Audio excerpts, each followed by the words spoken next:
Welcome to my YouTube channel. आज की इस वीडियो में हम डिस्कस करेंगे ऑस्टियोमलेशिया को। ऑस्टियोमलेशिया की कॉजेज़ को हम देखेंगे, इसकी पैथोजेनेसिस को, क्लिनिकल मैनिफेस्टेशंस को, डायग्नोसिस एंड फाइनली हम इसकी ट्रीटमेंट को डिटेल से डिस्कस करेंगे। सो स्टार्ट करते हैं वीडियो को। Osteomalacia. Osteomalacia means soft bone. It is a condition that causes bone to soften and weakens due to lack of vitamin D. So osteomalacia जो है ये एक ऐसा डिसऑर्डर है जिसमें जो हमारी बोन्स होती हैं वो सॉफ्ट हो जाती हैं। यानी एक ऐसी कंडीशन है जिसकी वजह से बोन्स जो हैं वो वीक हो जाती हैं, सॉफ्ट हो जाती हैं। और ये किसकी वजह से होता है कि अगर हमारी बॉडी के अंदर विटामिन डी की कमी हो। सो विटामिन डी की डेफिशिएंसी की वजह से क्या होता है कि हमने जैसे कि अभी प्रीवियस वीडियो में हमने रिकेट्स को डिटेल से देखा था। सो रिकेट्स में हमने क्या देखा कि जो विटामिन डी है वो किस चीज़ के लिए ज़रूरी होता है, कैल्शियम की एब्जॉर्प्शन के लिए बहुत ही ज़रूरी होता है। सो जब विटामिन डी की कमी होगी, विटामिन डी नहीं होगा तो हमारी जो बोन्स हैं उनमें कैल्शियम की एब्जॉर्प्शन नहीं हो पाएगी, कैल्शियम की कमी हो जाएगी। सो इससे होगा क्या, जो बोन होंगी वो बहुत ही वीक हो जाएंगी और सॉफ्ट हो जाएंगी। सो इसकी वजह से क्या होता है, बोन में पेन होता है। इसके अलावा टेंडरनेस होती है। टेंडरनेस यानी पेन और discomfort when an affected area is touch with even slight pressure causing a lot of discomfort, and it also increases the risk of bone fracture, making walking difficult and weakens muscles. So इस osteomalacia की वजह से क्या होगा, bone में severe किस्म का pen होगा। अगर स्लाइट सा प्रेशर भी अगर बोन पे होगा तो उसकी वजह से बहुत ज़्यादा आपको पेन फील होगा। और जबकि बोन अब बहुत वीक होंगी और सॉफ्ट हो गई हैं तो उसकी वजह से जो है बोन में फ्रैक्चर के चांसेस बढ़ जाते हैं। और इसके अलावा जो बोन है जो वीक हैं उसकी वजह से जो वॉकिंग है उसमें डिफ़िकल्टी होती है, मसल्स वीक हो जाते हैं। तो ये जो कंडीशन है इस कंडीशन को हम क्या कहते हैं, ऑस्टियोमलेशिया। ऑस्टियोमलेशिया में होता क्या है, defect in mineralisation of bone. So ये जो रिकेट्स है जो कि चिल्ड्रन में होता है, अगर विटामिन डी की कमी यानी विटामिन डी की अगर डेफिशिएंसी हो जाती है, ठीक है, और इसकी वजह से अगर चिल्ड्रन में जो डिसऑर्डर होता है उसे हम कहते हैं रिकेट्स। लेकिन अगर विटामिन डी की डेफिशिएंसी की वजह से एडल्ट्स के अंदर जो आपको देखने को मिलती है डिजीज़, उसे हम कहते हैं ऑस्टियोमलेशिया। अब ये ऑस्टियोमलेशिया और रिकेट्स इन दोनों में होता क्या है, डिफेक्टिव मिनरलाइजेशन हो जाती है ऑस्टियोइड की। अब इसमें क्या होता है, defective mineralisation of osteoid. So osteomalacia में आपको जो ऑस्टियोइड है उसकी क्या हो जाएगी, डिफेक्टिव मिनरलाइजेशन हो जाएगी। अब ऑस्टियोइड क्या होता है, सो ऑस्टियोइड अगर हम देखें तो हमने देखा था कि बोन में जो है वो सेल्स पाए जाते हैं, जिनमें हमने एक सेल देखे थे ऑस्टियोब्लास्ट सेल, जो कि बोन फॉर्मिंग सेल्स होते हैं, ऑस्टियोब्लास्ट सेल। अब ये ऑस्टियोब्लास्ट सेल जो कि बोन फॉर्मिंग सेल हैं ये एक्चुअली में बोन को प्रोड्यूस नहीं करते, बल्कि ये एक प्रोटीन मैट्रिक्स प्रोड्यूस करते हैं। और वही प्रोटीन मैट्रिक्स क्या होता है, उसी प्रोटीन मैट्रिक्स को हम कहते हैं osteoid. So osteoid is a material protein matrix, ठीक है, जो कि ऑस्टियोब्लास्ट सेल जो है बोन के, बोन फॉर्मिंग सेल जो बोन के हैं वो प्रोड्यूस करते हैं। अब होता क्या है कि ये जो ऑस्टियोइड है इसमें देन फर्दर क्या होता है कि इसकी मिनरलाइजेशन होती है। इस ऑस्टियोइड में किस चीज़ की डिपोजिशन होती है, कैल्शियम की डिपोजिशन होती है इस ऑस्टियोइड में, और फॉस्फेट की डिपोजिशन होती है इस ऑस्टियोइड में। जब इसमें डिपोजिशन होती है कैल्शियम एंड फॉस्फेट की, देन हमारे पास फाइनली क्या चीज़ प्रोड्यूस होती है, बोन प्रोड्यूस होती है। सो सबसे पहले हमने क्या देखा कि जो रिकेट्स है या ऑस्टियोमलेशिया है इसमें क्या होता है, defective mineralisation of osteoid. So osteoid क्या है, एक प्रोटीन मैट्रिक्स है जो कि ऑस्टियोब्लास्ट सेल्स प्रोड्यूस करते हैं। देन इस ऑस्टियोइड की क्या होती है, मिनरलाइजेशन, किसकी मदद से, कैल्शियम एंड फॉस्फेट। इन इसमें कैल्शियम एंड फॉस्फेट की डिपोजिशन होती है एंड देन फाइनली क्या प्रोड्यूस होती है, बोन। लेकिन अगर किसी भी वजह से ये जो मिनरलाइजेशन हुई है इसमें अगर कोई भी डिफेक्ट आ जाता है तो उसकी वजह से क्या हो सकता है, जो डिसऑर्डर आपको देखने को मिलेगा वो क्या है, osteomalacia. So osteomalacia describe a disorder of bone softening in adults that is usually due to prolong deficiency of vitamin D. So आपने क्या याद रखना है, ऑस्टियोमलेशिया क्या है, एक बोन सॉफ्टनिंग एक डिसऑर्डर है जो कि एडल्ट्स में पाया जाता है, जो कि किसकी वजह से होता है, विटामिन डी की प्रोलॉन्ग डेफिशिएंसी की वजह से होता है। तो अब अगर हम इसको थोड़ा समझने की कोशिश करें कि जो भी हम लोग फूड लेते हैं तो वो फूड जो है उसकी डाइजेशन होने के बाद जो उसकी एब्जॉर्प्शन होती है वो कहाँ पर होती है, हमारी इंटेस्टाइन में। और इंटेस्टाइन से फूड के अंदर जो भी न्यूट्रिएंट्स होते हैं वो कहाँ पर एब्जॉर्ब हो जाते हैं, हमारे ब्लड में एब्जॉर्ब हो जाते हैं। एंड देन ब्लड से जो हमारी होल बॉडी है वहाँ पर जहाँ पर न्यूट्रिएंट्स जो है वो ट्रांसपोर्ट हो जाएंगे। अब इंटेस्टाइन से फॉर एग्जांपल अगर हम बोन्स की बात करें तो बोन के लिए जो सबसे इम्पॉर्टेंट है वो है कैल्शियम। कैल्शियम जो है वो बहुत ही इम्पॉर्टेंट है हमारी बोन के लिए। सो जो कैल्शियम है वो कहाँ पर एब्जॉर्ब होता है, यानी इंटेस्टाइन से ये एब्जॉर्ब होकर कहाँ पर जाएगा, ब्लड में। लेकिन इसको यहाँ से एब्जॉर्ब करवाना ब्लड के अंदर, इसके लिए जो है विटामिन डी बहुत ही ज़रूरी है। ठीक है, जो विटामिन डी होता है वो बहुत ही एक में रोल प्ले करता है, प्राइमरी रोल कैल्शियम और फॉस्फेट के लेवल को हमारे ब्लड के अंदर मेंटेन करने के लिए, कि ये जो विटामिन डी है यही कैल्शियम को एब्जॉर्ब करवाता है, कहाँ पर, हमारी बोन्स में एब्जॉर्ब करवाता है। सो जब ये कैल्शियम हमारी बोन्स के अंदर एब्जॉर्ब होगा तभी जो है हमारी बोन्स क्या होंगी, स्ट्रॉन्ग होंगी। सो यहाँ तक पहले आपको चीज़ समझनी है कि कैल्शियम की जो है वो एब्जॉर्प्शन के लिए, ठीक है, हमारी बोन्स के लिए कैल्शियम ज़रूरी है और कैल्शियम को बोन में एब्जॉर्ब करवाने के लिए विटामिन डी बहुत ही ज़रूरी है। अब अगर हम इसको एग्जाम्पल से समझें तो बोन को अगर हम देखें तो बोन में 2 तरह के सेल्स, बल्कि 3 तरह के सेल्स हमने देखे थे, osteoblast, osteoclast and osteocytes. So osteoblast जो कि बोन फॉर्मिंग सेल्स होते हैं, ऑस्टियोक्लास्ट जो कि बोन ब्रेकिंग सेल्स होते हैं। अब बोन के अंदर जो है अगर हम बात करें कि बोन कैसे बनती है, सो बोन के अंदर ये जो ऑस्टियोब्लास्ट सेल्स होते हैं जिन्हें बोन फॉर्मिंग सेल बोला जाता है, बोन को बनाने वाले सेल, ये एक्चुअली में बोन को प्रोड्यूस नहीं करते। जैसे अभी हमने देखा, ये क्या प्रोड्यूस करते हैं, एक प्रोटीन मैट्रिक्स जिसे ऑस्टियोइड कहते हैं। अब इस ऑस्टियोइड में क्या होता है कि एक एंजाइम की मदद से, जिसे अल्कलाइन फॉस्फेटेज कहते हैं, उसकी मदद से क्या होता है कि ये जो कैल्शियम और फॉस्फेट होती है वो इस ऑस्टियोइड में डिपॉजिट होती है। ठीक है, अल्कलाइन फॉस्फेटेज की मदद से जो कैल्शियम और फॉस्फेट है वो इस ऑस्टियोइड में क्या हो जाता है, डिपॉजिट हो जाता है। और जब कैल्शियम एंड फॉस्फेट यहाँ पर डिपॉजिट होगा ऑस्टियोइड के अंदर, तभी फाइनली क्या चीज़ बनेगी, बोन बनेगी। सो इसका मतलब क्या है कि बोन के बनने के लिए कैल्शियम जो है वो बहुत ही ज़रूरी है। अब कैल्शियम तो ज़रूरी है, लेकिन कैल्शियम को बोन में एब्जॉर्ब करवाने के लिए, हमारे ब्लड में एब्जॉर्ब करवाने के लिए विटामिन डी भी बहुत ज़रूरी है। विटामिन डी होगा तो कैल्शियम की एब्जॉर्प्शन होगी। अब विटामिन डी कहाँ से आएगा, हमारी जो स्किन है जब उसका एक्सपोजर होता है किससे, सनलाइट से, तो जब हमारी स्किन का एक्सपोजर होता है सनलाइट से तो हमारी स्किन जो है वो क्या प्रोड्यूस करती है, विटामिन डी को प्रोड्यूस करती है। अब ये जो विटामिन डी होता है जो कि सनलाइट के एक्सपोजर से स्किन में बना, वो होता है इनएक्टिव विटामिन डी। अब ये जो इनएक्टिव विटामिन डी होता है इसको आगे से एक्टिव फॉर्म में कन्वर्ट करना पड़ता है, और इसको एक्टिव फॉर्म में कन्वर्ट करने के लिए जो इम्पॉर्टेंट ऑर्गन है वो है लिवर एंड किडनी।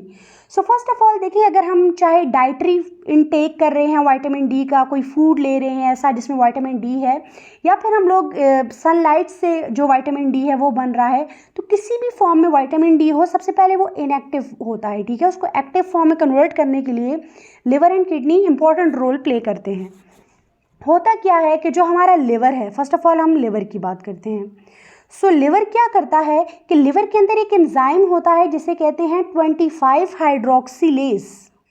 सो ये जो एंजाइम होता है लिवर में 25 हाइड्रोक्सिलेज, ये क्या करता है कि जो इनएक्टिव फॉर्म होती है विटामिन डी की उसको कन्वर्ट कर देता है एक्टिव फॉर्म, यानी कि 25 हाइड्रोक्सी विटामिन डी के अंदर ये इसको कन्वर्ट कर देता है। तो सबसे पहली चीज़ क्या होगी, जो इनएक्टिव फॉर्म है विटामिन डी का, चाहे वो डाइटरी फॉर्म में है या फिर हम लोगों ने सनलाइट के एक्सपोजर से लिया, सबसे पहले क्या होगा, सनलाइट के एक्सपोजर से स्किन ने प्रोड्यूस किया, तो सबसे पहले लिवर क्या करेगा, उस इनएक्टिव विटामिन डी को लिवर में जो एंजाइम है 25 हाइड्रोक्सिलेज, ये एंजाइम की मदद से ये इनएक्टिव फॉर्म किस में कन्वर्ट हो जाएगा, active form 25 hydroxy vitamin D यानी एक्टिव फॉर्म में कन्वर्ट हो जाएगा। देन क्या होगा कि ये जो 25 हाइड्रोक्सी विटामिन डी है ये ब्लड के ज़रिए कहाँ पर ट्रैवल करेगा, हमारे किडनी में ट्रैवल करेगा। अब किडनी में भी एक एंजाइम होता है और उस एंजाइम का नाम है 1 अल्फा हाइड्रोक्सिलेज। सो किडनी में जो एंजाइम है उसका नाम होता है 1 अल्फा हाइड्रोक्सिलेज।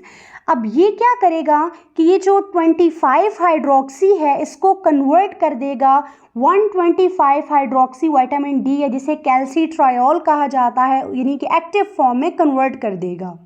सो फाइनली आपके पास क्या बन जाएगा, कैल्सीट्रायोल। सो इस तरीके से क्या होता है कि जो इनएक्टिव फॉर्म है विटामिन डी की वो किस में कन्वर्ट होती है, active form of vitamin D. और यही जो एक्टिव फॉर्म होती है विटामिन डी की ये क्या करवाती है, देन जो कैल्शियम है उसकी एब्जॉर्प्शन करवाती है। सो ये चीज़ आपने याद रखनी है कि जो विटामिन डी है जो उसकी इनएक्टिव फॉर्म है उसको एक्टिव फॉर्म में कौन कन्वर्ट करता है, लिवर और किडनी। सो लिवर में कौन सा एंजाइम होता है, 25 हाइड्रोक्सिलेज, जो कि क्या करता है इनएक्टिव फॉर्म को 25 hydroxy vitamin D active form में कन्वर्ट कर देता है। देन ये 25 हाइड्रोक्सी विटामिन डी जब किडनी में जाता है तो किडनी में भी एक एंजाइम होता है 1 अल्फा हाइड्रोक्सिलेज, और ये 1 अल्फा हाइड्रोक्सिलेज क्या करता है, इस 25 हाइड्रोक्सी विटामिन डी को कन्वर्ट कर देता है किसमें, कैल्सीट्रायोल में, या फिर 125 हाइड्रोक्सी विटामिन डी में कन्वर्ट कर लेता है। अब यहाँ पर क्वेश्चन ये है कि ये जो एक्टिव फॉर्म है विटामिन डी इसके बेनिफिट्स क्या होंगे। सो इसके बेनिफिट्स ये होंगे कि जो एक्टिव फॉर्म होगी विटामिन डी की ये क्या करेगा, increase renal tubular reabsorption of calcium and phosphate. So सबसे पहला फंक्शन क्या हुआ इस विटामिन डी के एक्टिव फॉर्म का कि ये हमारी जो किडनी है उसमें जो रीनल ट्यूब्यूल्स हैं वहाँ से कैल्शियम और फॉस्फेट की रीएब्जॉर्प्शन को इंक्रीज कर देगा। इसके अलावा ये जो कैल्शियम और फॉस्फेट है उसकी जो इंटेस्टाइनल एब्जॉर्प्शन है उसको भी ये क्या कर देगा, इंक्रीज कर देगा।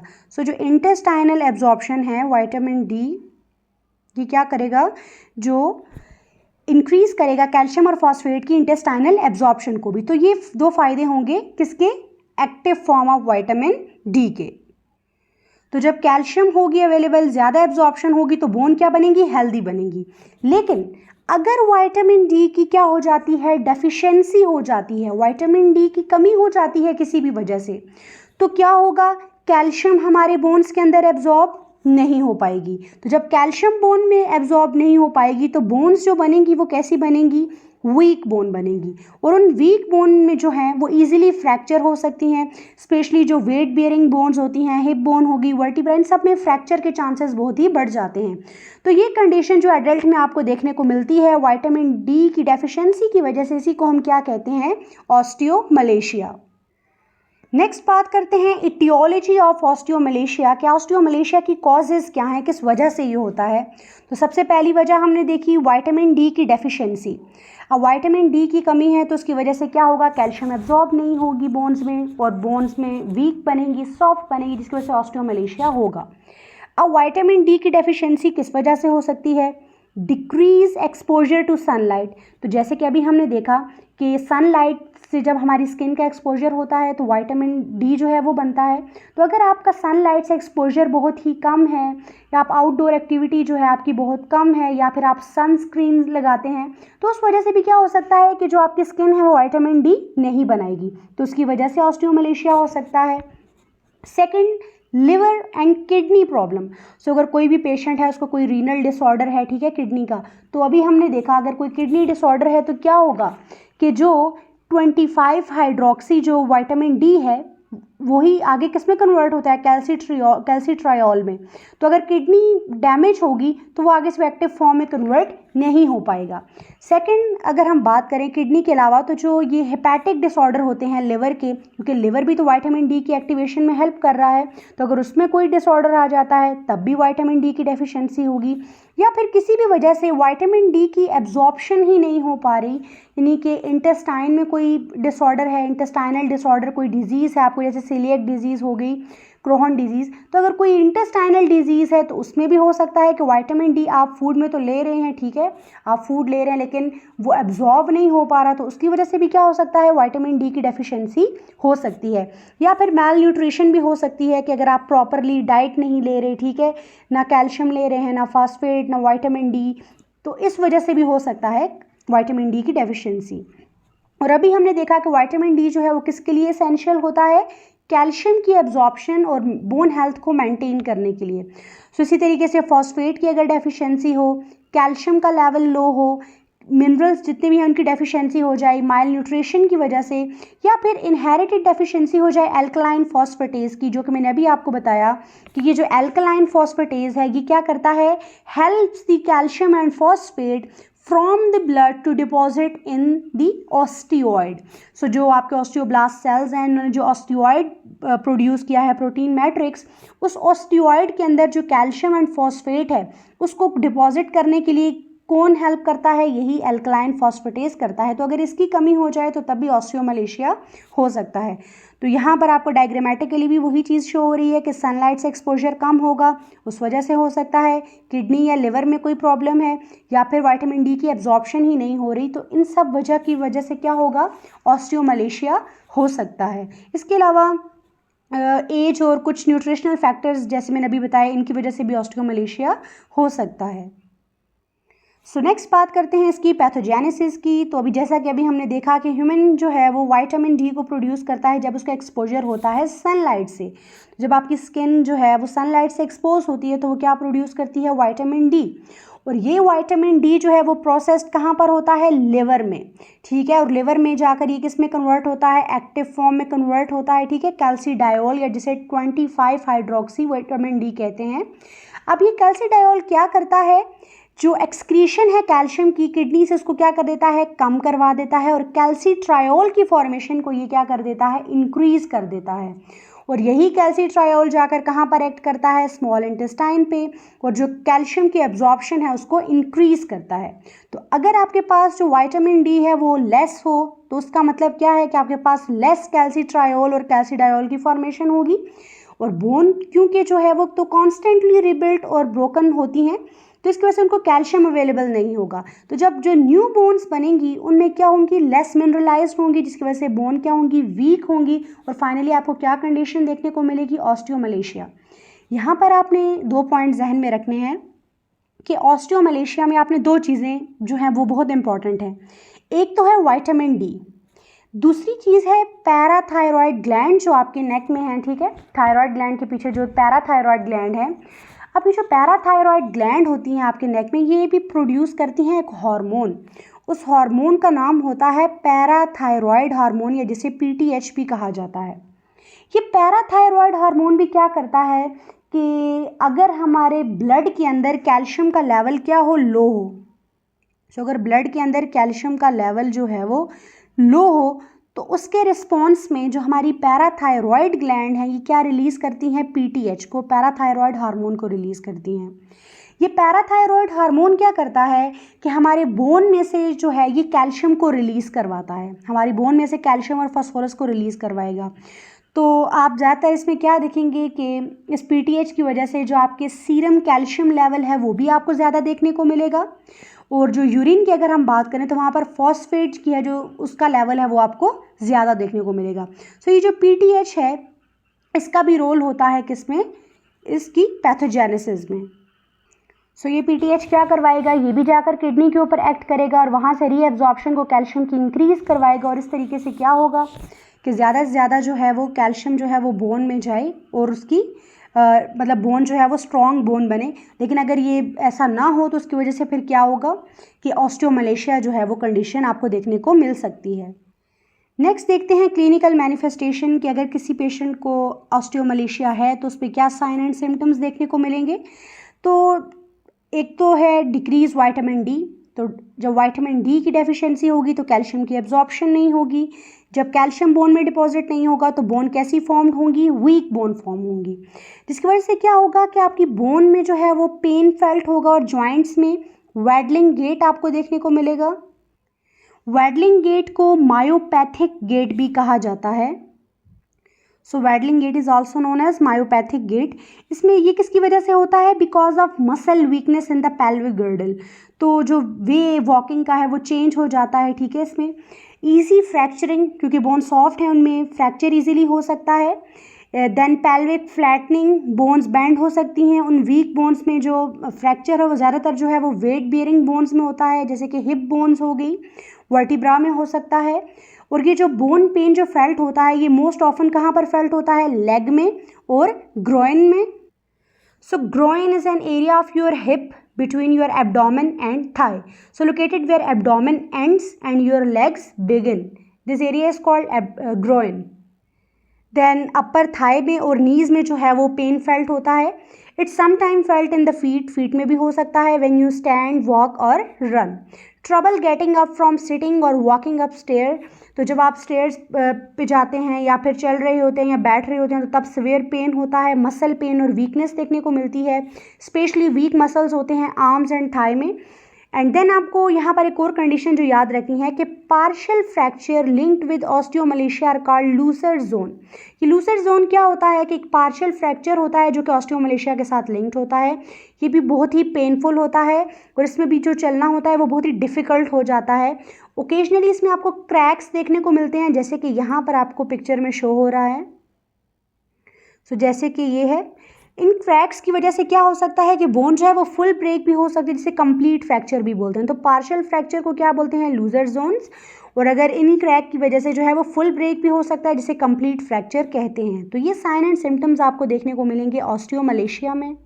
नेक्स्ट बात करते हैं इसकी डायग्नोसिस की। तो डायग्नोसिस के लिए हम करते हैं blood test, X rays and bone mineral density scan करते हैं। सो ब्लड टेस्ट पे आप किस चीज़ को मेजर करेंगे? जो विटामिन डी का लेवल है आप उसको मेजर कर सकते हैं। एक्सरेज में आप बोन के स्ट्रक्चर को देख सकते हैं। और जो बोन मिनरल डेंसिटी स्कैन है, इस टेस्ट में आप अमाउंट जो कैल्शियम एंड फॉस्फेट की है बोन में आप उसको मेजर कर सकते हैं। तो डायग्नोसिस में आपको क्या देखने को मिलेगा कि सबसे पहले तो जो विटामिन डी है उसका लो लेवल होगा। जो सीरम कैल्शियम है उसका लेवल आपको जो है वो डिक्रीज़ देखने को मिलेगा। डिक्रीज सीरम फॉस्फेट आपको देखने को मिलेगा। एल्कलाइन फॉस्फेटेज जो है, जो कि एक सब्सटेंस है वो जो कि सेल बनाते हैं, जो कि बोन, जो कि आगे जिसकी वजह से बोन बनती है, इसका लेवल एल्कलाइन फॉस्फेटेज का आपको लेवल हाई देखने को मिलेगा। जो पैराथायरॉयड हार्मोन है पीटीएच, इसका लेवल आपको ज़्यादा देखने को मिलेगा क्योंकि ये लो लेवल है विटामिन डी की वजह से। देन जब आप रेडियोलॉजिकल अपीयरेंस देखेंगे रिकेट्स की या फिर ऑस्टियोमलेशिया की, तो उसके लिए आप लोग एक्सरेज एग्जामिनेशन कर सकते हैं ताकि आप बोन स्ट्रक्चर को देख सकें। तो उसमें आपको ज़्यादातर क्या चीज़ देखने को मिलेगी? स्यूडो फ्रैक्चर देखने को मिलेंगे कि फॉल्स प्रेजेंटेशन होती है फ्रैक्चर की, ठीक है। वो आपको इस तरह दिखता है जब आप एक्सरे में देखते हैं, क्योंकि विटामिन डी की कमी है, कैल्शियम की कमी है, तो वो बोन वाला रीजन आपको बहुत ही लाइट सा दिखता है, उसमें गैप सा आपको दिखता है, तो उसको आप स्यूडो फ्रैक्चर कहते हैं। देन बोन बायोप्सी भी आप कर सकते हैं। टेक्निटिम बोन स्कैन या फिर बोन मिनरल डेंसिटी स्कैन, यानी कि जो अमाउंट है कैल्शियम एंड फॉस्फेट की बोन के अंदर आप उसको मेजर कर सकते हैं टेस्ट के ज़रिए। तो ये सब जो है इसकी क्या है, डायग्नोसिस है ऑस्टियोमलेशिया की। नेक्स्ट देखते हैं ट्रीटमेंट को। सो ट्रीटमेंट के लिए, क्योंकि ये विटामिन डी की डेफिशिएंसी की वजह से है, तो विटामिन डी की सप्लीमेंटेशंस दी जाती हैं 10,000 इंटरनेशनल यूनिट वीकली, या फिर फॉस्फेट सप्लीमेंटेशन दिए जाते हैं। कैल्सीट्रायोल इन रीनल डिजीज़ दिया जाता है। अब इस कंडीशन को ट्रीट करने के लिए आपने क्या करना है? विटामिन डी लेवल को इंक्रीज़ करना है। जैसे आप विटामिन डी रिच फूड्स को ले सकते हैं, cereal, cheese, egg, fish, milk, orange juice या फोर्टिफाइड जो होते हैं विटामिन डी के साथ योगर्ट। तो आप ऐसी डाइट लें जिसमें आपको विटामिन डी मिले। इसके अलावा वेयरिंग ब्रेसेस टू रिड्यूस और प्रिवेंट बोन इरेगुलरिटीज़। तो अगर कोई बोन इरेगुलरिटी है तो आप ब्रेसेस वगैरह पहन सकते हैं। इसके अलावा अगर कोई ऐसी बोन डिफॉर्मिटी हो गई है कि बोन का स्ट्रक्चर ही चेंज हो गया, कोई और डिफॉर्मिटी आ गई, तो फिर फाइनली जो है सर्जरी की जाती है इसको करेक्ट करने के लिए। और इसके अलावा जो एक ईजीएस्ट वे है जो है वो क्या है कि आप एक एडिक्वेट एक्सपोजर रखें अपना सनलाइट, ताकि आपकी बॉडी जो है, आपकी स्किन जो है वो विटामिन डी को बना सके। So this is all about osteomalacia. अगर आपको वीडियो अच्छी लगी, वीडियो को लाइक करें, चैनल को सब्सक्राइब करें और इस वीडियो को ज़्यादा से ज़्यादा शेयर करें। Thank you so much for watching.